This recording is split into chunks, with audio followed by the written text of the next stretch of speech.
In the roaring world of European football, legends loom large.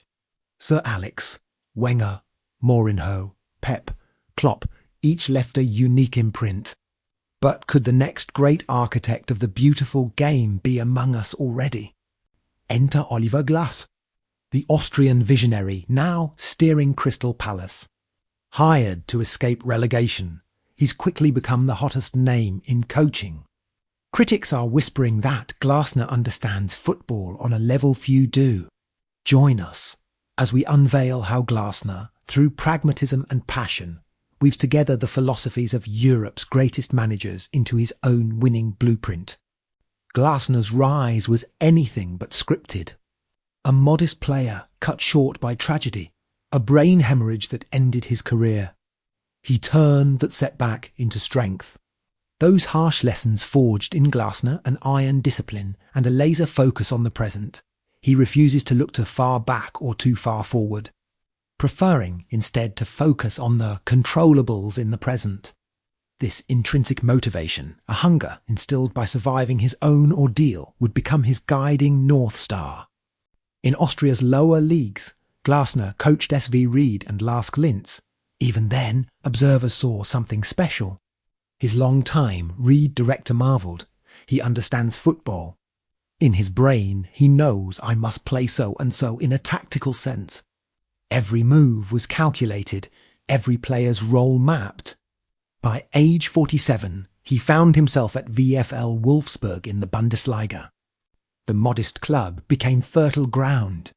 Striker Wout Weghorst suddenly exploded for 20 Bundesliga goals under Glasner's system.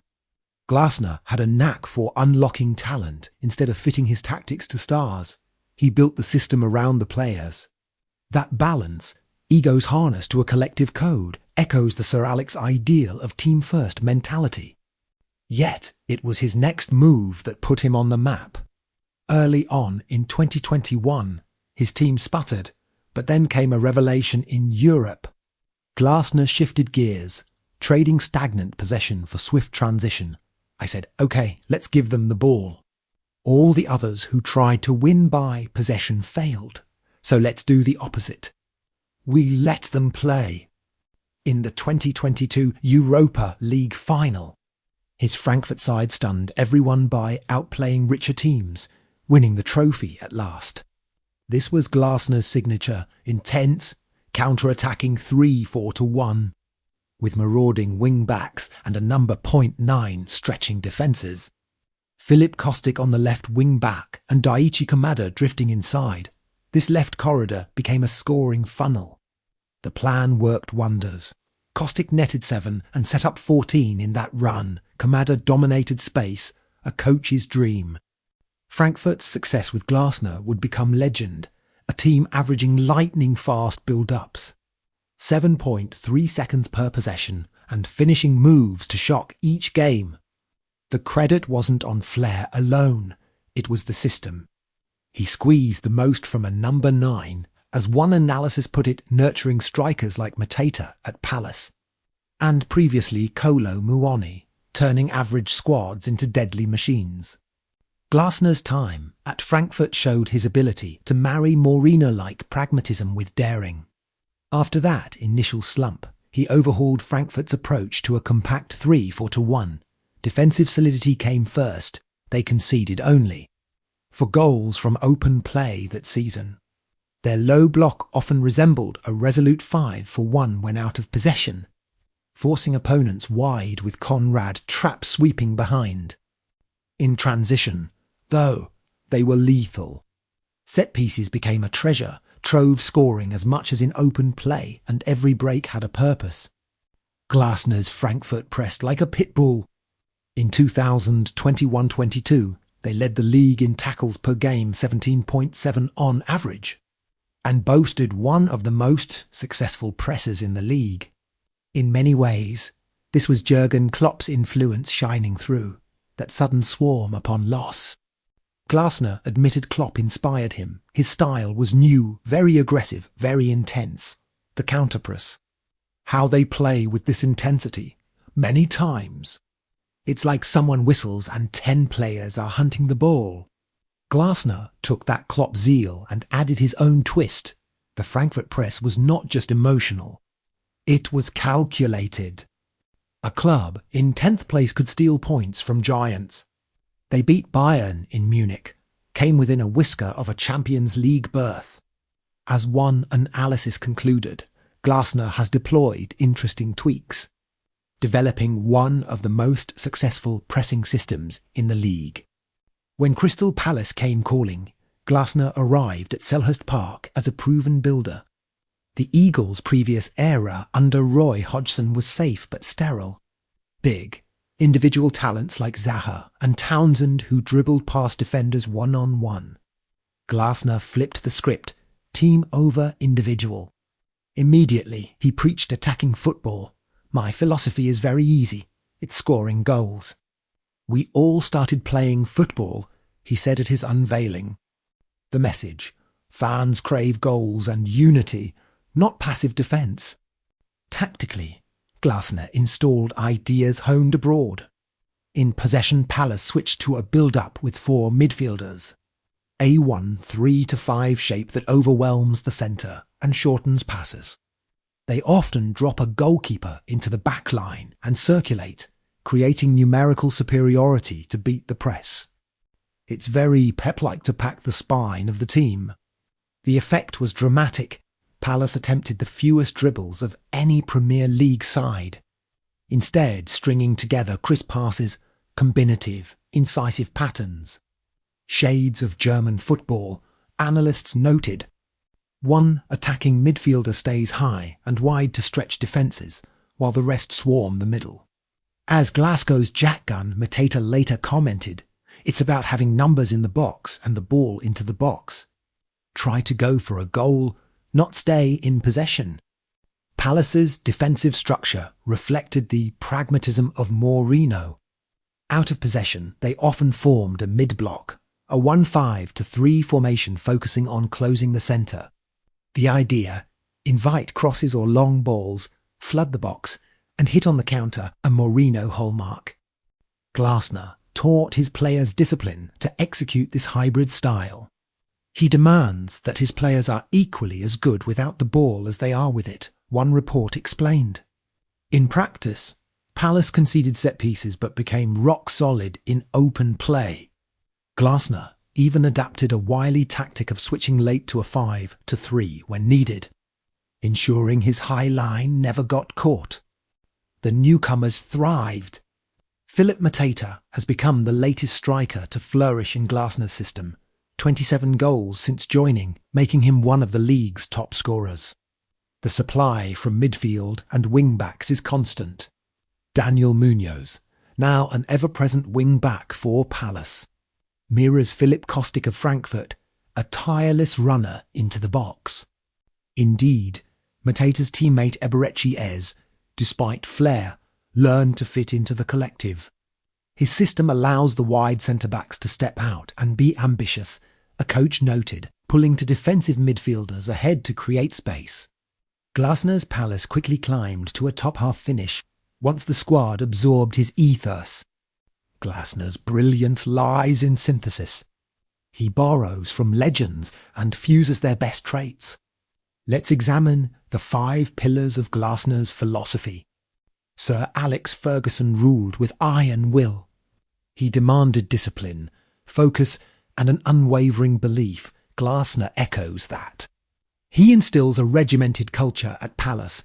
Everyone knows their role, everyone hustles.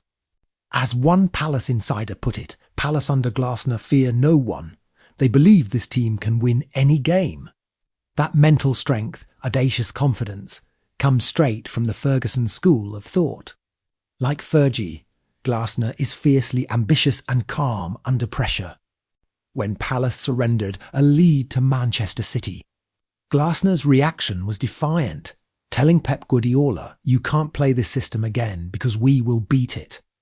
It was the spirit of Sir Alex's famous hairdryer, bravado. Off the pitch, Glasner builds for the long haul.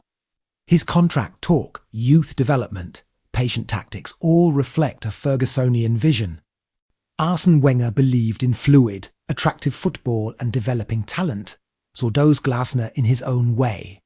At Palace he said aloud what Wenger preached silently: football is about joy and goals. Under his guidance, a young Eberechieze has flourished by combining skill with structure.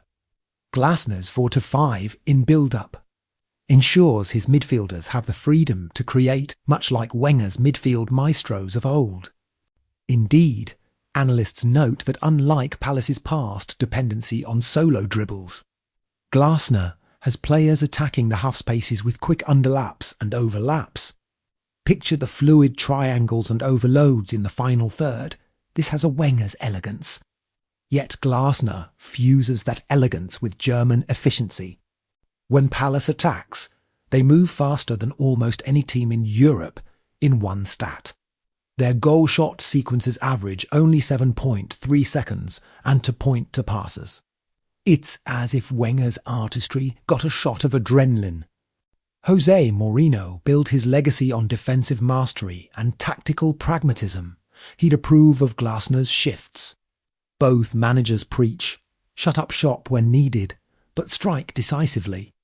At Palace, Glasner tells the players not to fear losing the ball, but to win it back instantly. His use of a low-mid block underlines this. In Frankfurt, Glasner even adopted a 5 for one shape mid-game when necessary. At Palace, he often barks instructions from the sideline to maintain shape. This mindset, play organised, defence above all, is Mourinho DNA, yet Glasner improves on it by blending it with intense counter-pressing. Where Mourinho might sit deeper, Glasner gets his team running at the moment of transition. The balance is key, as one analyst summarised Frankfurt's metamorphosis. They achieved superb solidity in scoring goals from transitional moments while fortifying the back line. Pep Guardiola revolutionised modern football with geometry. Glasner is no copycat Pep, but he clearly absorbed Pep's devotion to space and structure. He often fields to number 6 and to number 10, naturally overloading a central midfield 3. In practice, this chokes the midfield and forces opponents to rush. Just like City under Pep, Palace's midfield stays compact, passing lanes short. In possession, Glasner's teams want the ball at their feet in tight pockets, not aimless punt-ups. The Frankfurt press of the final year even used pivot patterns to pull teams in, allowing gliding counters. A butterfly effect of Pep's loose man principle. Glasner also hires detail. He made wing-backs Zach Stange and Daniel Munoz comfortable as inverted wingers, expanding Pep's full-back play concept. In short, Glasner marries Pep's chessboard vision with the underdog's hunger. He plays positional chess even when others would just scrap. Finally, Jürgen Klopp's spirit courses through Glasner's veins. The intensity, the emotional fire, it's palpable. Watch Glasner on the sideline, wide-eyed, hands gesturing, rallying his players. He demanded his Palace squad to run faster as soon as he arrived, a clear echo of Klopp's maximum effort mantra. Under Glasner, Palace's sprint and run metrics skyrocketed, per game sprints up 24%. High-speed runs up 10%, vaulting Palace into the top 6 in the league by intensity. Klopp loved second balls, so does Glasner. Palace lead the league's second ball battles, compensating for a poor aerial win rate by simply outworking opponents. After a goal, you'll see Glasner's fists pump and tears at the corner flag, reminiscent of Klopp's own glee. And yet, Glasner tempers Klopp's raw emotion with clinical calculation. Where Klopp might encourage ultimate freedom, Glasner asks for disciplined chaos. He's Klopp on a leash, maintaining joy and unity, but never letting it stray beyond the game plan. The result is a high-voltage style that still has a seat belt strapped on. Beyond tactics and temperament, Glasner's edge lies in science. He is a modern coach 1 foot in analytics. At Palace, he famously quizzed reporters with a flip chart full of data, asking them to interpret his players' sprint numbers. These figures were historic. He told them proudly they were the highest in club history. Glasner's training drills revolve around metrics. We have to run faster. We have to sprint so much, he preached to the squad. The payoff came fast. After one season of hard work, their game averages for high-speed runs are up 10% and 24% over last year. When the crowd cheers, they're actually witnessing months of measured scientific work.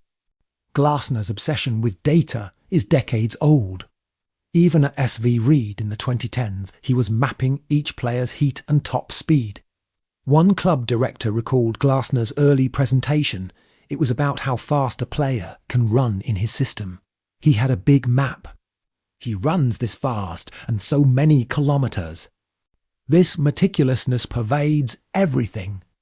Nutrition, recovery, GPS tracking, you name it, Glasner uses every tool to inch ahead. It's not flashy to the casual fan, but it's arguably as important as any training drill. In a way, this scientific rigour is a philosophical addition to the old five mentors. Ferguson and Mourinho ran disciplined camps. Pep and Wenger were obsessive about detail. Glasner unites them by making sports science a core part of management philosophy itself. He builds fitness programs as carefully as tactical diagrams. The end result, underdogs can outlast giants, pressing for 90 minutes. Oliver Glasner stands at a crossroads. At Palace, he has already turned a relegation scrap into a club renaissance. He's lifted an old guard team into belief. Teams like Bayern, Munich and Tottenham, and even legends like Pep and Klopp. Now watch carefully. Glasner recently boasted that City should change their strategy if they meet his Palace. Never before has Selhurst Park seen such bold talk. But talk aside, the facts are compelling.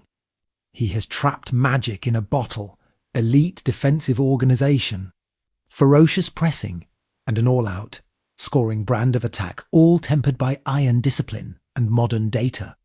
He has turned Palace into a microcosm of European coaching excellence, matching and even surpassing each of the five icons. If Ferguson's legacy was building winners through character, Glasner has done it by instilling intrinsic motivation in men who might once have shied away. If Wenger's was attacking artistry, Glasner delivers it but also forces the team to play together to score a goal. If Mourinho prized steeliness, Glasner has one of the stingiest open play defences in the league. If Pep plotted space and patterns, Glasner exploits the half spaces and numerical overloads at will. And if Klopp thrived on emotion, Glasner channels that zeal into every pore of training, but always with a system in mind. The tapestry is complete. European football is changing.